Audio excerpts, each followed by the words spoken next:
and it certainly has applications beyond just the gym, right? It's good to be strong. It's badass to be strong.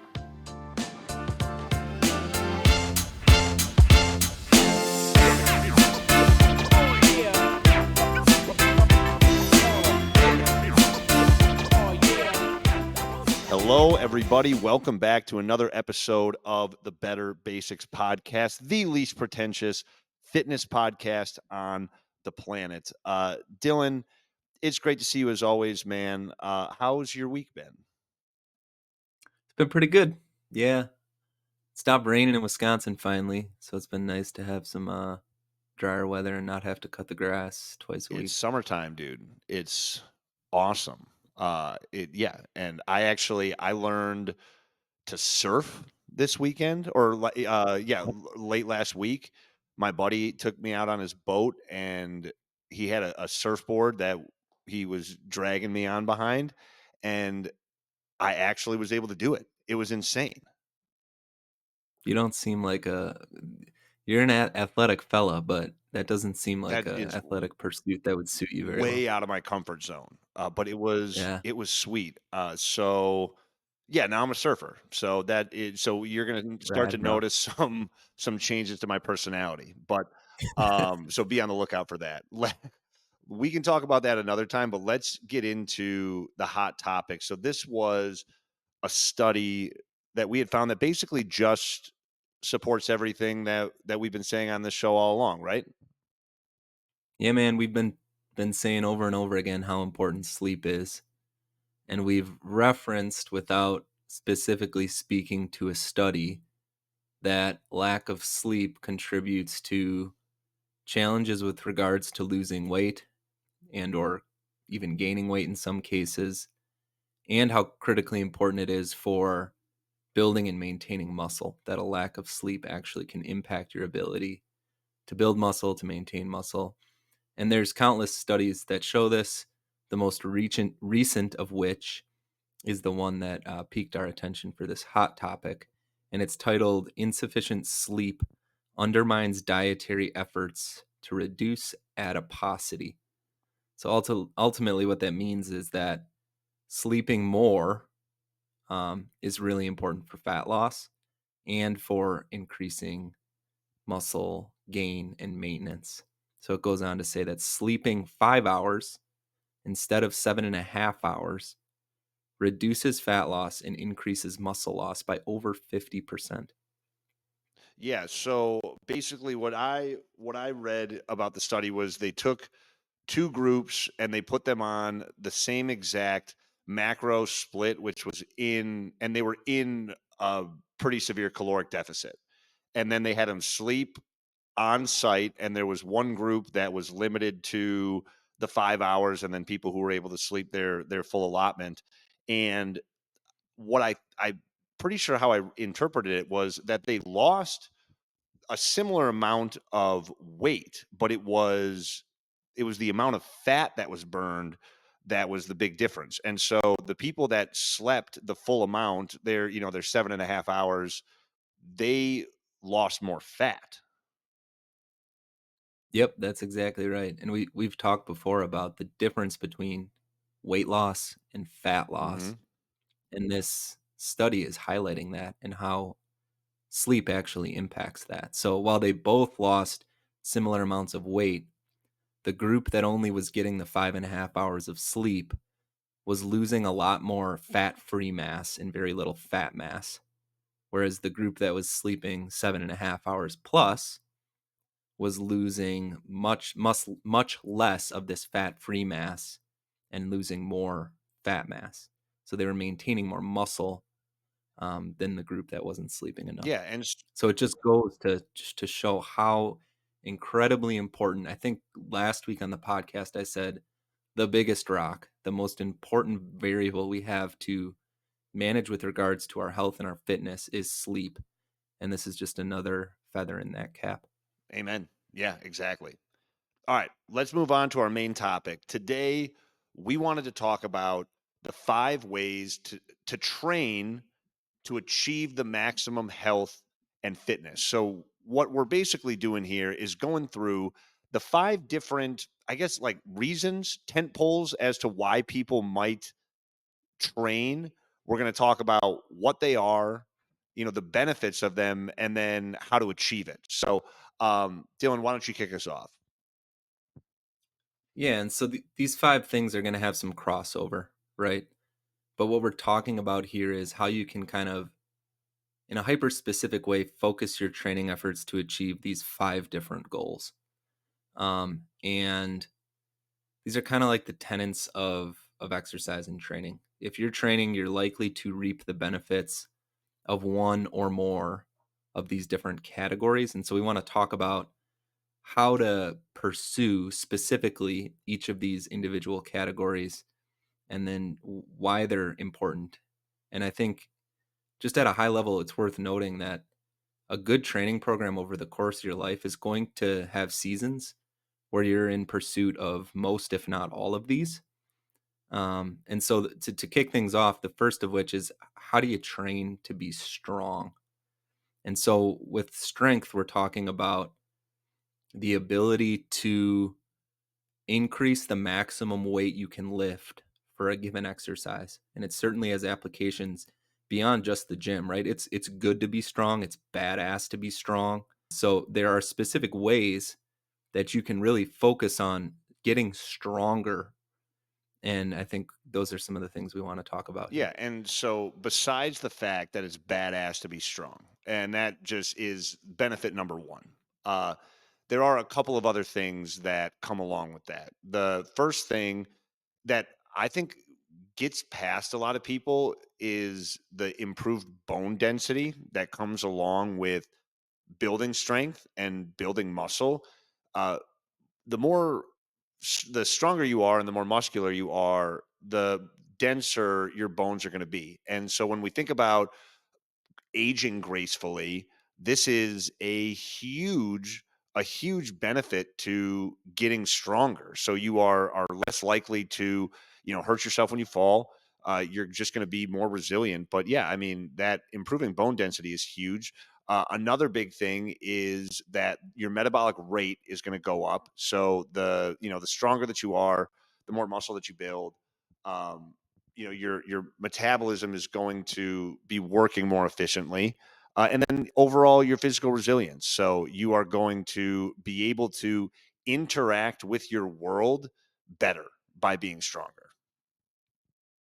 Yeah, I mean, osteopenia, right? Decreasing bone density is a massive problem as we age.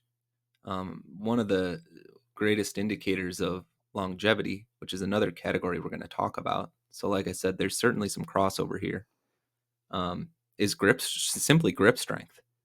So, really, really important to focus on getting stronger for a period of time. And there's a few different ways you can do that.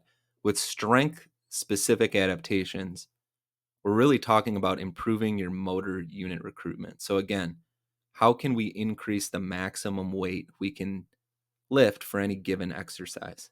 And with that, we're typically going to be focusing more on compound movements, right? So, your squat, your deadlift, your bench press, your overhead press, etc.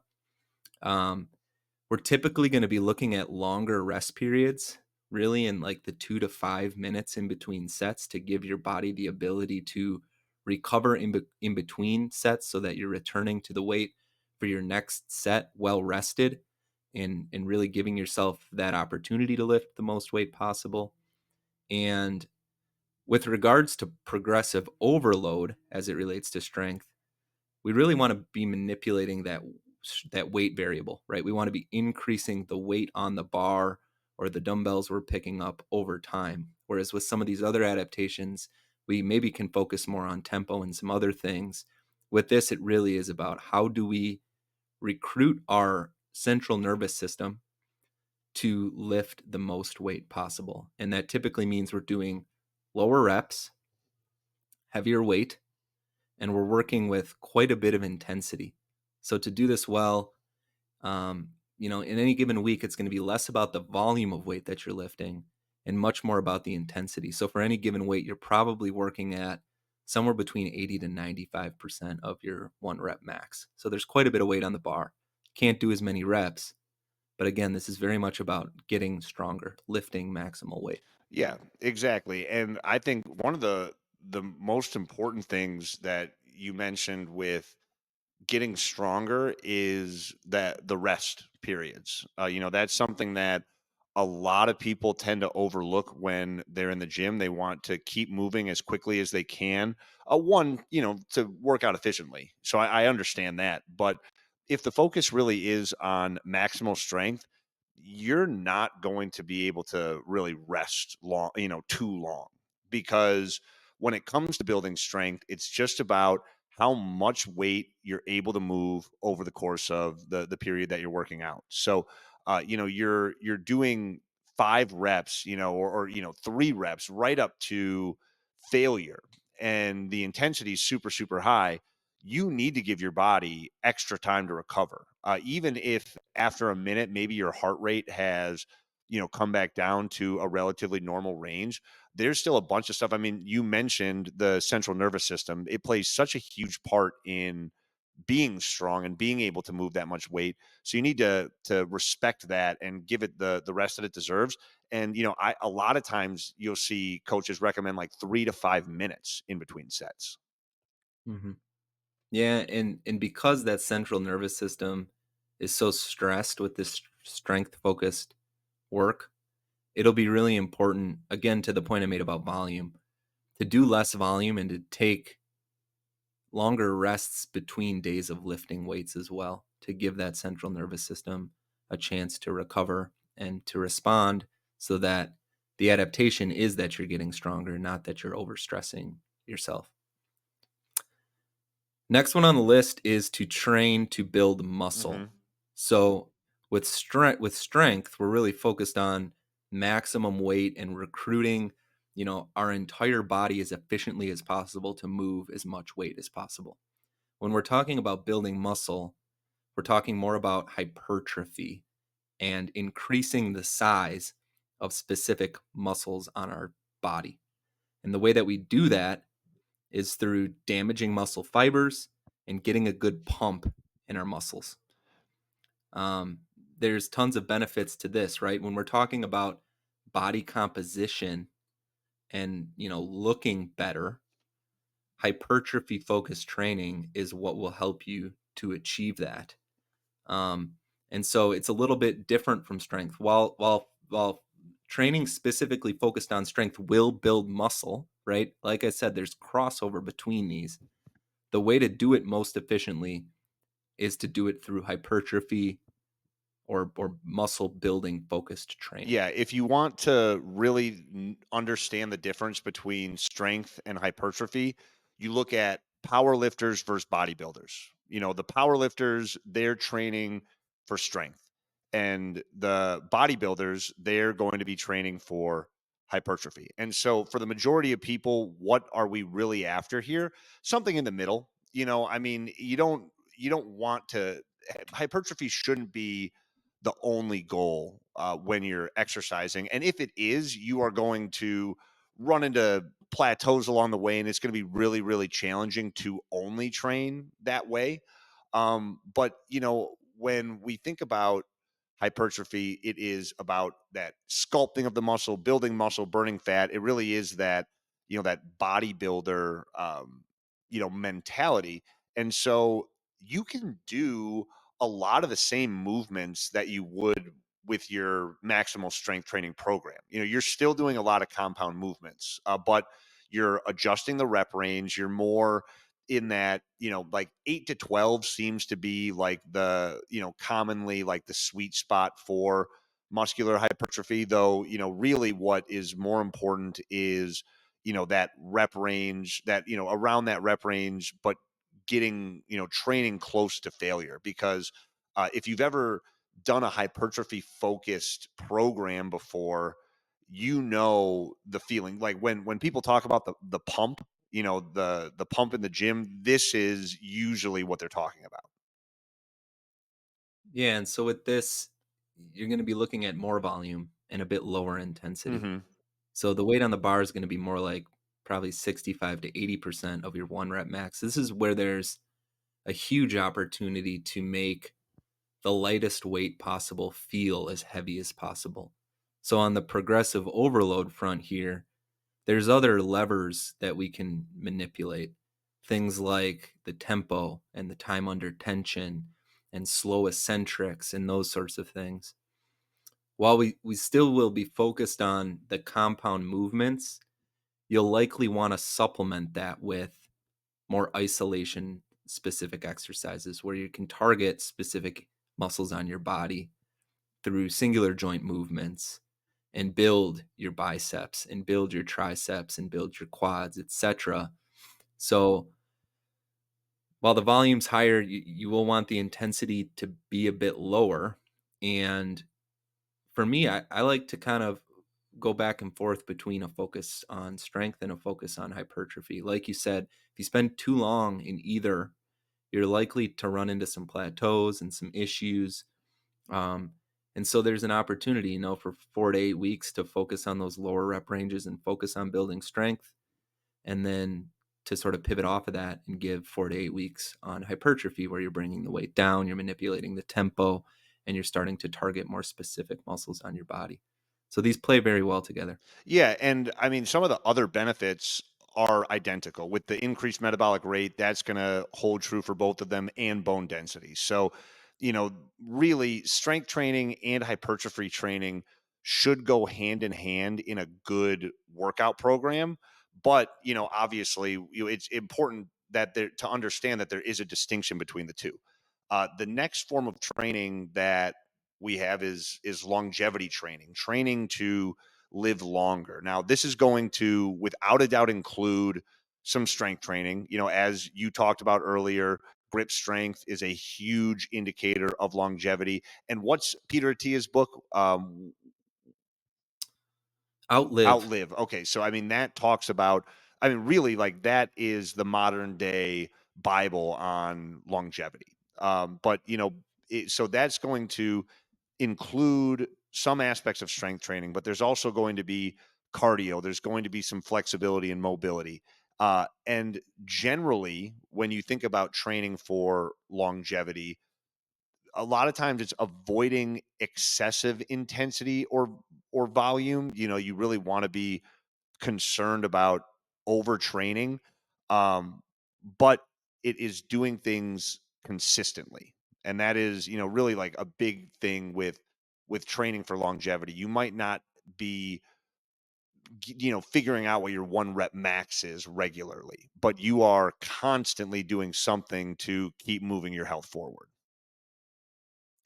Yeah, this is far oversimplified from what Peter Attia's book might recommend. But honestly, for me, training for longevity is figuring out what form of exercise you're willing to do most days of the week, and doing it again at that more moderate intensity. We know exercise is incredibly good for you. It's incredibly important for living longer. And so what we're really talking about here is how can you implement some sort of moderate intensity exercise into your daily life. Some days it might be a walk, someday it might be some zone 2 cardio, someday it might be moving some weights.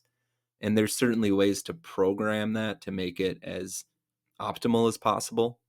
But different from strength focused and hypertrophy focused exercise here, where it can be easy to get close to the fringes of overtraining. We really want to be careful about not meeting that kind of wall, because overtraining can have the reverse effect. It can be negatively consequential to our health. So, um, important to be in that moderate range. And this should absolutely be supplemented with a focus on flexibility, mobility, balance, these things that are incredibly important for us as we age and we start to lose, the ability to rotate or to balance on one leg. This sort of training should incorporate different exercises to keep those skills active as we Yeah, age. so this is where you see a lot of the, like quote unquote functional fitness moves. You see the kettlebells and all that good stuff. On it is an example of a company that is really into, that functional, the functional fitness world. But I think it's important to remember that, everything that we're doing, like, you should always be training for longevity. That should be something. If you are just, the average Joe in the gym, longevity should be, one of the main things that you're paying attention to. And that's not to say that you shouldn't, find those high intensity moments. It's just making sure that when you do, you are giving yourself an adequate, opportunity to recover, and making sure, especially if you're having a hard training cycle, that you're prioritizing sleep. Because that's something that, a lot of people do. They end up burning the candle at both ends, and it ends up, you know, being a detriment to their long term health. Yeah, and not living there 365 days a year. Hmm. So I think a lot of people get into strength training and they just go 110 all of the time. And really, to get the best benefit out of exercise, there needs to be seasons to it. So if you want to give, again, 4 to 8 weeks to really getting strong, that's great. But at some point, you do need to return to more of a longevity focus where you're giving your body the ability to adapt, to recover, where maybe you're giving a bit more focus to cardiovascular health, to your heart. Um, so yeah, I mean, I certainly give again periods of time to hypertrophy and strength, but it's really important to me that a lot of my year looks like scaling back and really giving focus to the bigger picture around overall longevity and health because that's really ultimately what we're after here more than anything else. And this is where the mental aspects of training come in too, where, you're getting the enhanced mental benefits of training, where, sometimes if you're on the fringe, if you're really, getting after it, those mental benefits, might not be as easy to find. But then you're also giving your body the time to recover, so you're potentially, you're strengthening your immune system in the process too, and it just promotes an overall well-being. So yeah, I think that, this should be something that, like you said, should be a pillar of everybody's training routines, and something that more often than not in their year, this is what their focus is on. And this starts to have some crossover with the next category, which is training to move better, which really gets into kind of that functional kind of fitness focus. And with this, we're really talking about getting out of the sagittal plane, right? When you're training strength and you're training hypertrophy, you're primarily going to be doing a lot of bilateral movement, very little rotational sort of movement. And so when we're talking about function, we're talking about working out multiple joints, multiple muscle groups, looking at overall strength, but as it relates to both coordination and balance, the proprioception of our body. So some of this starts to get into body weight training, right? It's important to know how our body itself moves and how our body itself is strong without these external variables to manipulate vis-a-vis weights. Um, is looking at more unilateral type movements instead of a squat. Maybe you're doing a split squat, a lunge, a Bulgarian split squat, um, and perhaps some single leg stuff as well. So really starting to look more at just the overall function of our body and its ability to move in different ways beyond just what your standard weightlifting or your big five exercises might Yeah, require. and this would be a really great phase to turn to if you're looking for a deload in the gym. Because a lot of times when we think deload, we think we're going to do the same. Well, we're either going to just not show up to the gym, which, if that's what your body really needs, that's fine. But for the majority of people, something, they're going to be capable of doing something. And instead of doing the classic, I'm just gonna, cut my weight in 50%, but by 50%, and I'm just gonna keep doing the same moves over and over again. An opportunity to, this is an opportunity to do a lot of unilateral stuff to test that balance, to still load movements, but because you are making them less stable, you're naturally going to make the load lighter. So, I love when I'm looking at my training calendar, if I'm coming out of, if I go maximal strength into hypertrophy, I really start to crave this, type of programming where it's not even, it's some body weight, but you're still just finding a way to load less stable movements and things that tend to be, I guess, a little bit more applicable to everyday life, your carries, your lunges, those type of things. Yeah, man, and I think we traditionally think of deload as like a week to break up, a 4 to 6 or 8 week long phase of exercise. Mhm.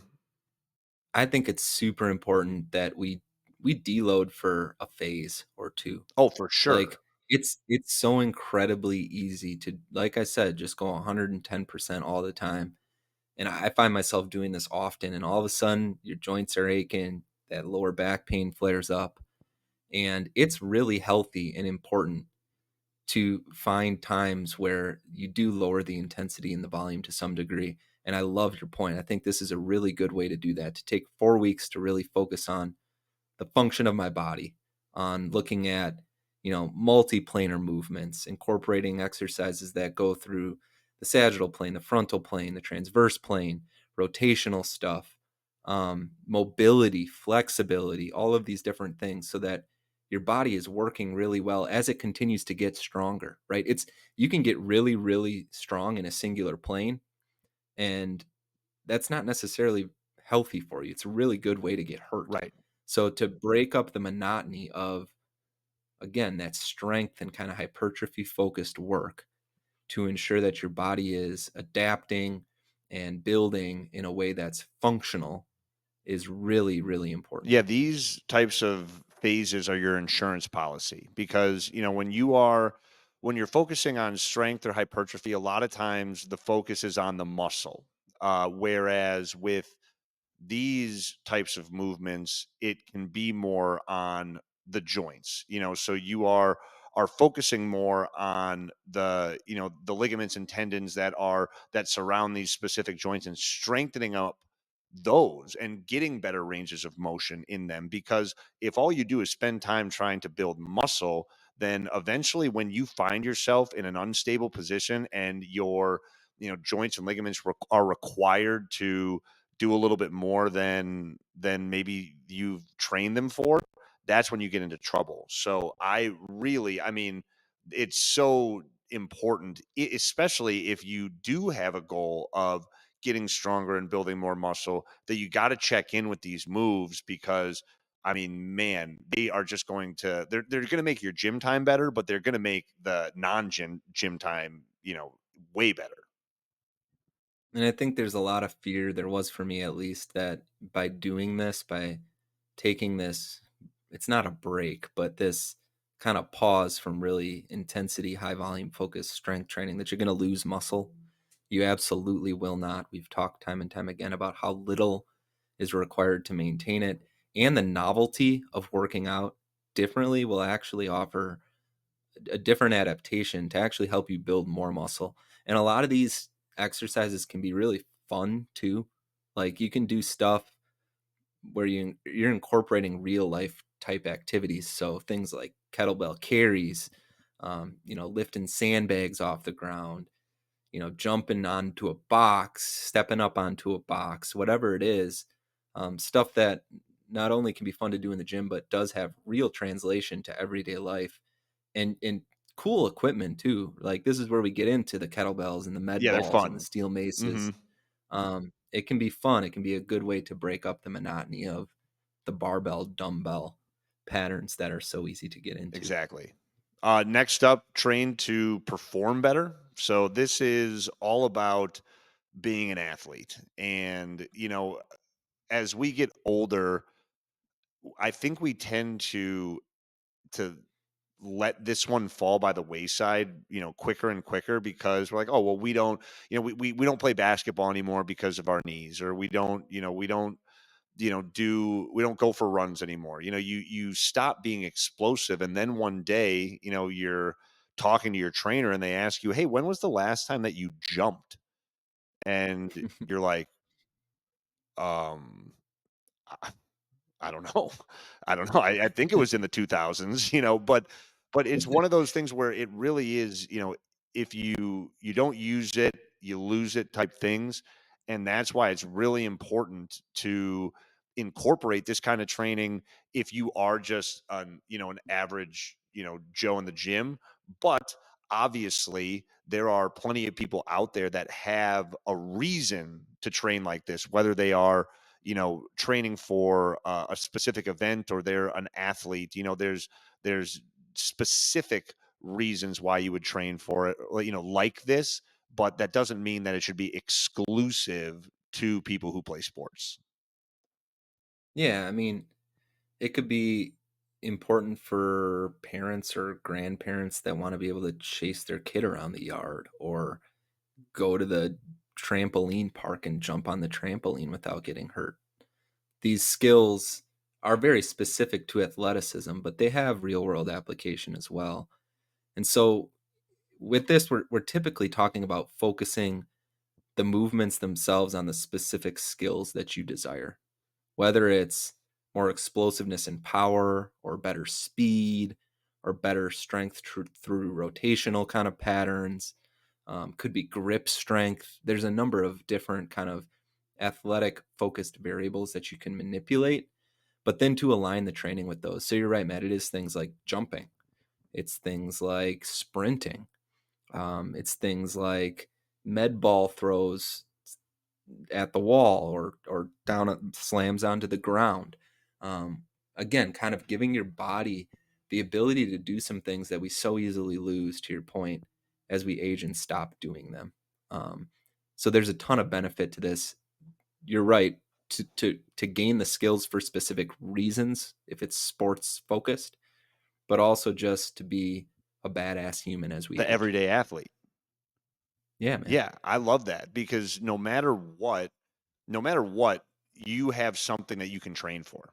No matter no matter what your lifestyle is like, there's something that you should be training for. Some movement that you do regularly that you could benefit by implementing some sort of specific training for it. So, if you like to play pickleball, you better be agile. So there's all kinds of different things. I don't care, whether you play sports or not, whether you're just a parent that's getting older and wants to keep up with their kids, there are things that you could be doing to help that with your training. So I think that is a really important way to look at this type of training. It's what are the moves that I want to be able to do? And like personally, I know I want to be able to, play in our summertime volleyball league. I want to be able to play pickleball at a high level.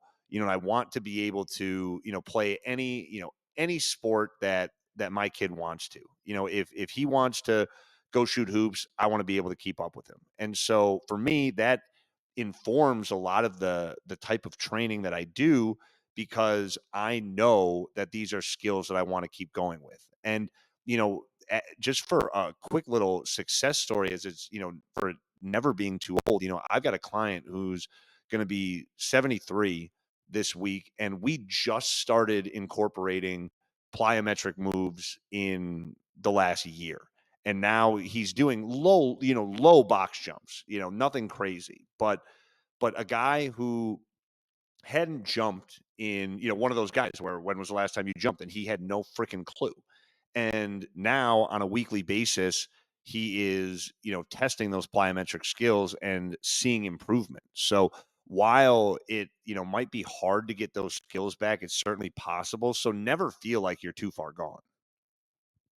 Yeah, and what a mental health kind of confidence boost to be 73 years old, jumping when you're looking around at your peers, recognizing that most of them may never jump again. So it's just badass. Like, it's cool to be able to have these skills, especially as we age and so many of our peers around us lose them. Yeah, one from a safety perspective too. If you think Yeah, about you bet. if you are training those things, then if you take a misstep, if you do fall, if you put yourself in a position where you need to be spry and act quickly, it's not something where you tense up and can't do it, or you're not prepared for it, and so you hurt yourself. So these Yep. moves, this type of training really does have a practical application, even if you don't necessarily see it right now. So how do you put this all together? We did a whole episode on the seasons in training, and I think there's a season for all of these that we should give a period of our training calendar year to really focusing on each of these different adaptations, these different kind of pillars of exercise and fitness. And um, you could go through 4 to 8 weeks of hypertrophy and really build some muscle. You could give the next 4 to 8 weeks to strength to see what that muscle you built can do. But now you're 8 to 16 weeks into really kind of high intensity, high volume training. You could move into some more functional focused work to ensure that your body's moving well. um, then maybe you pivot into some more longevity focused stuff where you're giving more time to cardio. There's ways to manipulate this stuff. This is where a trainer can be so incredibly important to help you kind of navigate the landscape of opportunity around how you can leverage fitness to be stronger, to be more healthy. But I do want to note that there's something that we didn't mention here that is worth saying, and that's we said nothing about training to lose weight. Hmm. And there's a specific reason for that. That's because any of these will work, Right. right? Yeah. Training to lose weight is essentially picking one of these five ambitions and then getting into a calorie deficit. The lever for manipulating your weight has much more to do with the calories you're eating than the exercise you're doing. Exercise is incredibly important. Building muscle is a great way to ramp up that metabolism and put you in a better position to lose weight. But at the end of the day, there is no specific exercise that's the best for weight loss, right? There is no specific way to train that's going to be better than some other. The exercise that will work the best is the one that you're going to do and continue to do over time. And so just wanted to offer a brief note on that point. Yeah, I mean, it's such a good point, and as long as you are incorporating some form of resistance training, alongside your calorie deficit and whatever, your main focus is gonna be, then you can, feel pretty confident that you're going to be, building muscle and burning fat. But yeah, exactly. Pick the one you like, do it consistently, and just make sure that you're in a caloric deficit, and you don't have a choice but to lose fat. And make sure you're sleeping enough, because, as the study at the top of the show showed, if you're not getting enough sleep, you might still be losing weight, but it's not necessarily going to be body fat. And look, if you're not super ambitious about building massive amounts of muscle or getting, wildly strong, you could certainly focus the majority of your year on longevity and function with a little bit of athleticism.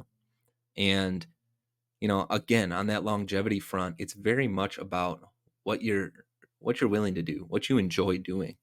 And so again, I think working with a trainer to kind of navigate your goals, navigate what you want to do, who you want to be, what you're capable of, what your schedule allows, what you enjoy, is really important for finding a path to building out that year long training calendar in a way that's going to work for you and is sustainable. So, if that's of interest to you, Matt is a great resource. And yeah, give each of these a shot. There's ways you can go about. You could certainly leverage the information we just gave you to come up with kind of your own program around each of these categories. But again, there's really good trainers that could help you meet them.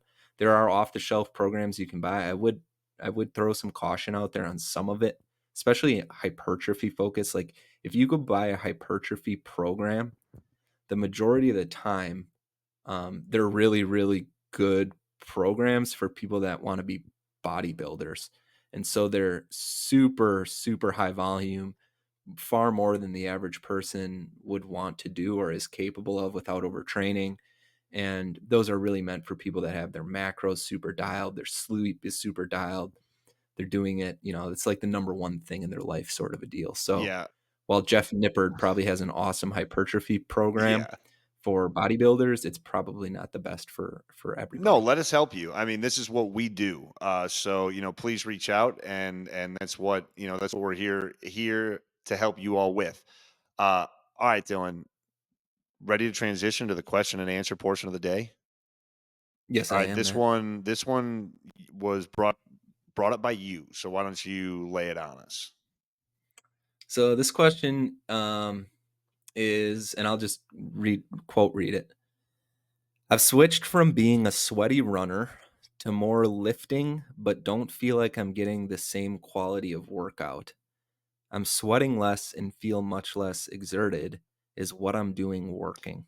Well, I don't know if what you're doing is working because I don't know what you're doing. But what I what I can say is there are certainly reasons if you are used to running, if your primary form of exercise is normally cardio and you've transitioned to lifting weights. First off, bravo, welcome to the good side.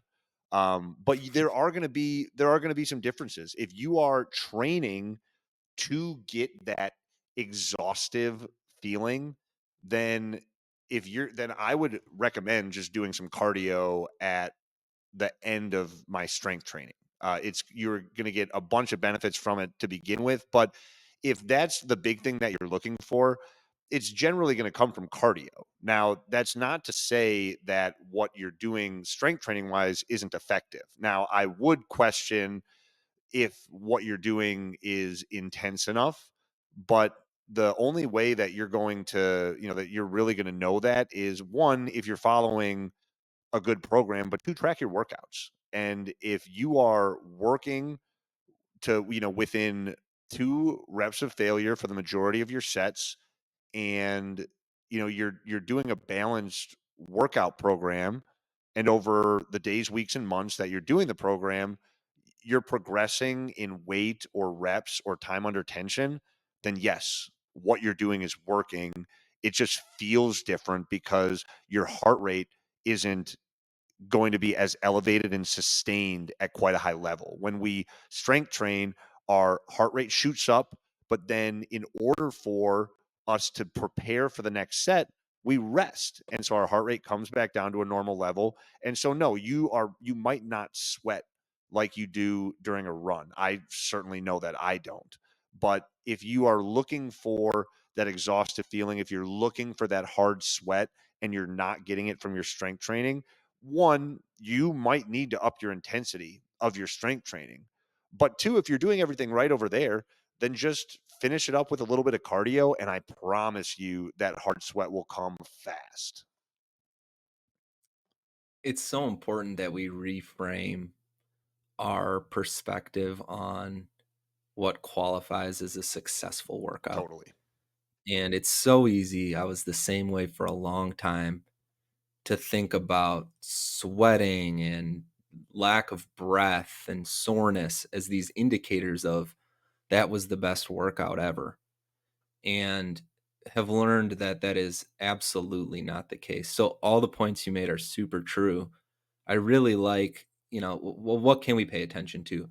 Are we getting stronger? Log the workouts. If you're getting stronger over time, what you're doing is working and it's working really well.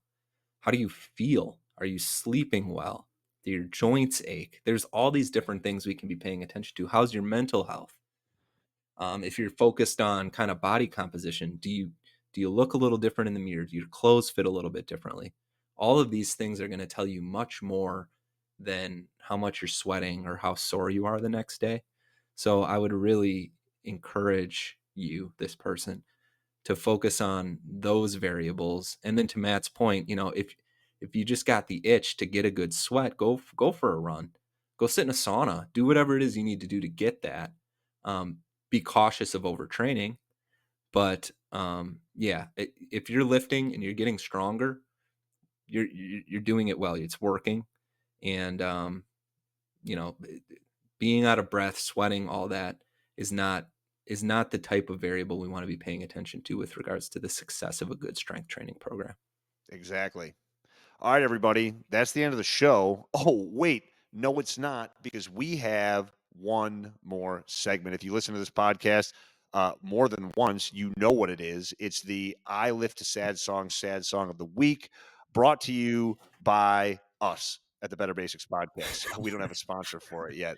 But Dylan, it's your sad song this week, and I've really been liking your choices. I've been lifting a lot to the I Lift a Sad Songs playlist on Spotify. And it's always nice when you get some Jack's Mannequin mixed in there. So I'm really excited to see what you brought to the table this week. I'm psyched about these. So this Oh, is the I Lift to Sad Songs of the week. wow. Okay. Um, and Overachiever. it's from a 2024 album I sent to you the other day.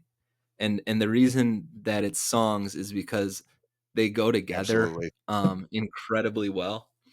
So this is from Judah and the Lions 2024 album The Process, and it's the first two songs on the Yes. album, Denial into Heartbreak Syndrome. It is perhaps my favorite. It's really one song, but it's two songs on the album. Song to lift to right now, by far. It is amazing. Dylan has said a lot of smart things, not just on this podcast, but on all of our podcasts. This might be the smartest thing that he said. Ooh. Go out and listen to it. That album is ridiculous. So, well done, Dylan. I think that's going to be a sweet addition. We have to find a way to link them in the playlist so that they always play back to back, like a "We Will Rock You," I was thinking about "We Are that the actually. Champions" Yeah. type deal. But we'll figure it out. Yes. All right, everybody. Thank you all so much for listening. We really appreciate it. We'll see you next time.